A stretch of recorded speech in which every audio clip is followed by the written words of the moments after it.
chapters, each chapter is introduced through a plant. And that's just sort of explain that a bit. That's the conversation, both with the plant and the memory. And that did exist as a real conversation. So plants would come up and I would find out about them. And then that would lead me on to a memory, but also in remembering things, I would discover plants in there as well. So agrimony, agramonia, cocklebur, sticklewort, garclive, fairy's wand. Place under your pillow for a deep and peaceful sleep. Agrimony is associated with protection spells. Used to help balance the emotions and banish negativity, it is a helpful aid for those who bury feelings deep.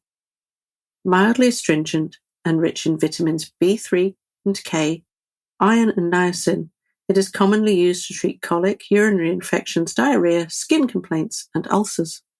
The flowers have a light apricot scent and can be made into a tea, tonic, or infusion. Agrimony grows abundantly in waste areas, hedgerows, and open ground. April's end brings storms and blows the blossom from the blackthorn trees. My son and I sit tight inside, listening to the wind as it sings through the letterbox. When the sun breaks through, we venture outside, like field mice waking from sleep. Do you hear the bedspring bird? I say, listening to the squeak, squeak of the great tit song that signals brighter days. I take up my spade and start to dig into the storm-soaked sod. Over the next 2 weeks, we weather the seedlings outside, bringing them in at night until they are strong enough to stay the cold. Into the soil, we gather seeds of borage, cornflowers, corncockle, poppies. We dig dead nettle and watermint into the bog garden and gather burdock leaves from the beckside below the bridge to lay over as mulch onto the vegetable beds.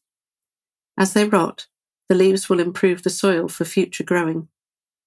These changes come slowly, but what breaks down will give us what we need, balancing out the biodiversity of our backyard from the soil up.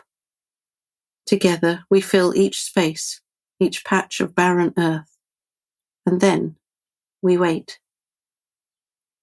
Grief lives with us, but I will not let it claim these days. Each morning we walk our small and winding paths, the scent of cypress rising under our step.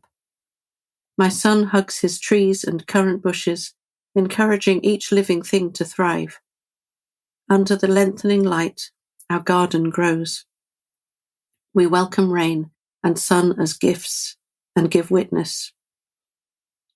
Slowly, the ground begins to change. Invisible underneath, our winter work feeds the roots. Leaves and stems unfurl, and soon it seems all life is birthing.